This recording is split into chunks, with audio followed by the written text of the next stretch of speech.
Bismillahirrahmanirrahim. Assalamualaikum warahmatullahi wabarakatuh. Alhamdulillah. Alhamdulillahilladzi bini'matihi tatimmus salihat wa bifadlihi ihtadal muhtadun. Allahumma salli wa sallim ala habibina wa qudwatina Muhammad sallallahu alaihi wa ala alihi wa sallam. وَمَنِ اهْتَدَى بِهَدْيِهِ وَاسْتَنَّى بِسُنَّتِهِ وَاقْتَدَى بِقُدْوَتِهِ إِلَى يَوْمِ الدِّينِ أَمَّا بَعْدُ. Ikhwatal iman, ahabakumullah. Sobat Nasiha yang mencintai sunnah dan dicintai oleh Allah Azza wa Jal. Setelah pada pembahasan yang lalu, kita tutup dengan ta'aruf dan juga persiapan harta serta rencana untuk melangsungkan proses pernikahan, maka selanjutnya kita bahas tentang seputar akad nikah, sekaligus beberapa bekal dalam mengawali rumah tangga. Pada pertemuan kali ini, kita akan mulai dengan akad nikah, rukun, dan juga syarat-syaratnya. Ketahuilah bahwa ketika kita menikah, disunnahkan untuk memulai dengan khutbatul hajah. Disunnahkan untuk memulai dengan khutbatul hajah. Khutbatul hajah ini sering disalahartikan dengan khutbah nikah yang dimaknai dengan nasihat pernikahan. Ini sesuatu yang berbeda. Khutbah nikah ini berbeda dengan nasihat pernikahan. Khutbah nikah ini maksudnya adalah khutbatul hajah. Disampaikan oleh siapa? Disampaikan oleh bisa wali dari mempelai wanita, bisa oleh naib dari pegawai KUA, atau bisa oleh ustadz yang diminta. Disampaikan kepada calon mempelai wanita atau disampaikan kepada calon mempelai laki-laki dan wanita. Dan ini semua lafalnya adalah lafal yang sebagaimana kita sering dengar dalam khatib ketika di hari Jumat. Innal hamdalillah nahmaduhu wa nasta'inuhu wa nastaghfiruh wa na'udzu billahi min sururi anfusina wa min sayyiati a'malina. May yahdihillahu fala mudhillalah wa may yudlil fala hadiyalah. Lalu dilanjutkan dengan syahadat, asyhadu an la ilaha illallah wahdahu la syarikalah wa asyhadu anna Muhammadan abduhu wa rasuluh. Lalu dibacakan 3 ayat yang kita mungkin sudah familiar dalam mendengarnya. Allah Ta'ala berfirman, ya ayyuhalladzina amanu taqullaha haqqa tuqatih wa la tamutunna illa wa antum muslimun. Begitu pula, ya ayyuhan nasu taqu rabbakum alladzi khalaqakum min nafsin wahidah wa khalaqa minha zawjaha wa batha minhuma rijalan katsiran wa nisaa'a wattaqullaha alladzi tasaaluna bihi wal arham innallaha kana 'alaikum raqiba. Dan ditutup yang di akhir, ya ayyuhalladzina amanu taqullaha wa qulu qawlan sadida yuslih lakum a'malakum wa yaghfir lakum dhunubakum wa may yuti'illaha wa rasulahu faqad faza fawzan 'azima. Inilah khutbatul hajah. Inilah khutbatun nikah. Bukan apa? Bukan nasihat pernikahan. Maka yang disunnahkan itu khutbatul hajah.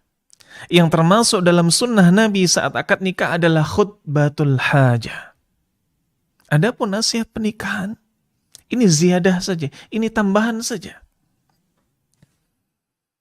Maka jangan sampai kemudian seseorang yang kemudian mengaku ingin melaksanakan tata cara pernikahan sesuai dengan syar'i, ia mengundang ustadz ini, mengundang ustadz itu, tapi ketika sebelum sirah akad, tidak ada yang menyampaikan tentang apa? Tentang khutbatul hajah. Apalagi kalau di sana apa?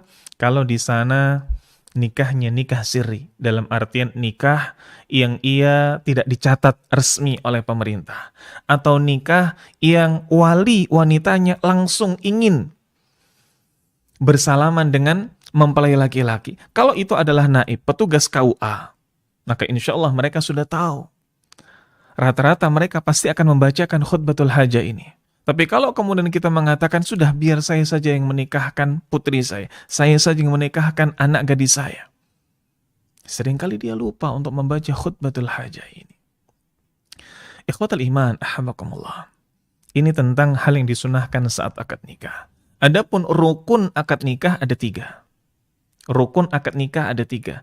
Yang pertama, yakni adanya 2 calon pengantin yang terbebas dari mawani', terbebas dari penghalang-penghalang yang bisa membuat nikah dihukumi sah. Apa saja penghalang-penghalang tersebut? Misalnya, sang wanita bukan termasuk mahram, baik itu karena nasab ataupun sepersusuan. Kalau nasab mungkin sedikit kejadiannya, tetapi mahram karena sepersusuan, kita pun ada menjumpai hal seperti ini, terutama bagi orang-orang yang ia tidak memperhatikan kepada siapa dulu anaknya disusukan selain ibunya. Apalagi di zaman sekarang adanya bank ASI. Maka harus tahu kepada siapa kita meminta anak kita disusukan. Siapa ibu susu dari anak kita? Ketika ibu susu dari anak kita adalah fulanah, siapa saja anak dari fulanah tersebut? Jangan sampai kok kemudian antara anak kita dengan anak fulanah yang menjadi ibu susu dari anak kita kemudian terlibat perasaan, kemudian ingin menikah, maka ini mahram, tidak boleh. Begitu pula penghalang-penghalang lainnya ketika seseorang masuk dalam masa iddah. Karenanya ketika ada seseorang yang masuk masa iddah, tidak boleh di sana melamar dengan terang-terangan. Kalaupun ingin menikahinya kelak, maka dengan sindiran. Ini diperbolehkan oleh para ulama. Tapi kalau melamar dengan terang-terangan, dilarang. Karena ini bisa membuat hati wanita yang sedang masa iddah goyah. Begitu pula, termasuk terlarang berikutnya adalah ketika calon mempelai laki-lakinya kafir. Maka tidak boleh seorang muslimah menikah dengan kafir. Tidak boleh seorang muslimah mengambil imam bukan dari kalangan muslim. Dan sebab-sebab lain pula yang memang di sana telah ditegaskan oleh syariat kita. Rukun yang kedua, adanya ijab. Yakni lafal yang diucapkan oleh wali dari mempelai wanita atau yang menggantikannya. Yakni mengatakan kepada calon mempelai pria, saya nikahkan engkau dengan fulanah. Saya nikahkan, saya kawinkan engkau dengan putri saya, fulanah binti fulan. Atau saya nikahkan engkau dengan fulanah binti fulan yang telah dipasrahkan perwaliannya kepada saya. Adanya lafal ijab, ini termasuk akad. Dan yang ketiga adalah qabul. Ini lafal yang diucapkan oleh mempelai pria yang ditandai dengan saya terima nikahnya, saya terima kawinnya. Jawaban dari apa? Jawaban dari apa yang disampaikan dalam lafal ijab tersebut. Baik, ikhwatal iman, ahbakumullah. Para jamaah sekalian, sobat nasiha yang mencintai sunnah dan dicintai oleh Allah Azza wa Jalla. Syekhul Islam Ibnu Taimiyah dan juga muridnya Ibnu Qayyim rahimahumullah menguatkan pendapat bahwasanya nikah itu sah dengan segala lafal yang menunjukkan tentang arti nikah itu. Tidak hanya terbatas pada lafal ankahtuka, zawajtuka, tidak. Tidak hanya terbatas dengan saya nikahkan engkau, saya kawinkan engkau, enggak. Tapi dia bisa sah suatu pernikahan dengan mimik, dengan gestur atau isyarat yang menunjukkan adanya pernikahan. Adapun orang-orang yang membatasi lafal nikahnya dengan ankahtuka, zawajtuka, memang ini semua sejalan dengan firman Allah Ta'ala dalam surat Al-Ahzab. Allah Ta'ala mengatakan, falamma qala Zaidun minha wa tara zawajnakuha. Dan tatkala Zaid telah mengakhiri keperluan terhadap istrinya, yakni Zaid ibnu Harithah, Istrinya siapa? Istrinya Zainab bintu Jahsh. Maka Allah Ta'ala mengatakan zawajnaka, maka kami kawinkan engkau dengannya. Ini siapa? Rasulullah Sallallahu Alaihi Wasallam dengan Zainab bintu Jahsh. Kata-kata zawajnaka, kami kawinkan engkau wahai Muhammad dengannya, inilah yang diambil oleh sebagian ulama yang memutlakan lafal kata zawaj. Ketika lafal ijab harus dengan zawajtuka, harus dengan ankahtuka, harus dengan ini. Begitu pula dengan firman yang lain, wala tankihu ma nakaha abaukum, dan jangan engkau kawini wanita-wanita yang telah dikawini oleh ayahmu. Ini dalil para ulama yang mewajibkan memutlakkan lafal zawaj dan nakah. Zawajtuka, angkahtuka, dan lain sebagainya. Akan tetapi, pendapat yang paling kuat adalah tidak membatasi dengan lafal tersebut. Sebab nikah bagi orang yang bisu pun juga bisa dipahami dengan tulisan. Nikah bagi orang yang tunarungu sehingga kemudian menyebabkan ngomongnya pun terbata-bata, bisa dengan isyarat yang mudah dipahami. Ketika lafal ijab misalkan, dia menggunakan tulisan atau mempelai laki-laki. Ketika ingin qabul, karena dia mungkin tidak bisa menulis, maka dijawab dengan angguan. Dia jawab dengan sebuah isyarat iya, angguan kepala, maka sah sebuah pernikahan tersebut. Ini akad.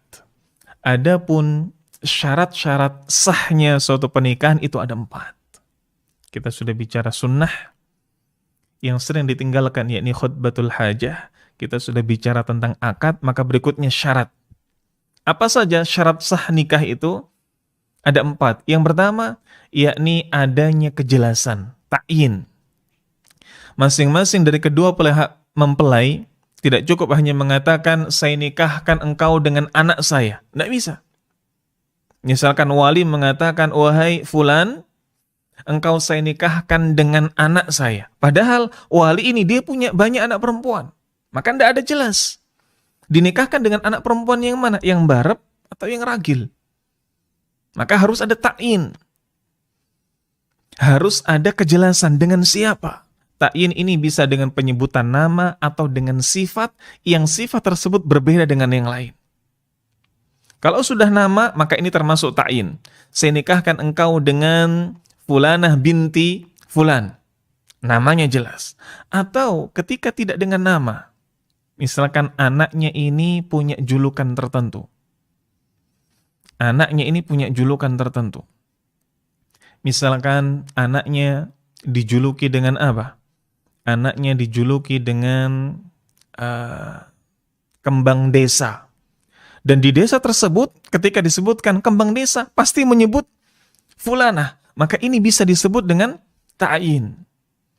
Atau Ahmad si Plontos. Tidak disebutkan siapa, binnya. Bahkan mungkin namanya juga bukan Ahmad. Tapi orang-orang sudah mengenal kalau namanya Ahmad Plontos, iya fulan. Ini namanya ta'yin. Tidak ada masalah. Tidak ada masalah dengan seperti ini. Maka dalam akad nikah tidak harus dengan nama asli. Yang harus adalah ta'yin. Ta'yin itu salah satunya nama. Boleh dengan nama, boleh dengan sifat. Yang kedua, di antara syarat sah pernikahan adalah kerelaan dari kedua calon mempelai. Maka tidak sah kalau ada salah satu dari keduanya dipaksa menikah. Kecuali jika mempelai wanita masih di bawah umur. Masih di bawah umur. Kalau mempelai wanita ini sudah baligh, tidak boleh walinya memaksakan kehendak dirinya, obsesi dirinya yang menikahkan anak perempuannya mungkin dengan kolega bisnisnya, mungkin dengan anak bosnya, tidak boleh. Harus dengan kerelaan. Kalaupun kemudian dipaksakan, namanya ijbar. Ini tidak boleh. Tapi kalau mungkin anak perempuannya ini masih kecil, masih bisa manut diarahkan kemana, maka boleh. Namun, Ana pikir ini sesuatu yang jarang kita jumpai di zaman sekarang. Yang ketiga, di antara syarat sah Pernikahan adalah yang menikahkan mempelai wanita wali sahnya. Dan wali sah ini ada runtutan. Yang pertama adalah wali dari sisi nasab, bapaknya. Kalau tidak ada bapaknya, maka kakeknya. Kalau kemudian bapak sama kakeknya tidak ada, maka ke bawah, anak laki-lakinya. Atau mungkin cucu laki-lakinya. Kalau tidak ada, maka mungkin saudara laki-lakinya, masnya. Kalau tidak ada masnya, mungkin saudara bapaknya, paman dan lain sebagainya. Ini adalah wali bagi wanita. Atau kalau memang tidak ada, baru wali hakim. Baru wali hakim. Dan siapa wali hakim ini? Wali hakim ini adalah wali yang memang ditunjuk resmi oleh pemerintah mengurusi pernikahan. Dalam hal ini di negeri kita adalah KUA. Ini yang ketiga. Yang keempat, di antara syarat sah pernikahan adalah adanya saksi. Adanya saksi dalam akad nikah tersebut. Maka ini harus ada dalam suatu pernikahan. Nabi SAW mengatakan, la nikaha illa biwaliyin wa syahidai adlin. Tidak ada pernikahan itu kecuali adanya wali dan adanya dua orang saksi yang adil. Maka di sini Nabi menyamakan keberadaan wali dengan saksi. Ini menunjukkan bahwasanya keberadaan saksi adalah hal yang tidak bisa ditawar lagi. Dan dua orang saksi yang adil ini bukan hanya dia harus lelaki, tapi dia pun juga harus menggenapi syarat-syarat ketika ia disebut dengan adil. Ini orang yang muslim, orang yang baligh, orang yang berakal. Tidak bisa saksi kok sembarang saksi. Tidak ada saksi. Siapa yang sudah panggil orang di pinggir jalan. Sementara didapati dia mungkin orang yang tidak genap akalnya. Dia mungkin orang yang belum baligh. Tidak boleh. Baik. Wallahu a'lam bishawab. Ikhwatal iman, ahabbakumullah. Sahabat nasihat yang mencintai sunnah dan dicintai oleh Allah Azza wa Jalla. Semoga Allah memberikan taufik dan pertolongannya untuk kita semua. Akhiru kalam wa akhiru da'wana anilhamdulillahi rabbil alamin. Assalamualaikum warahmatullahi wabarakatuh.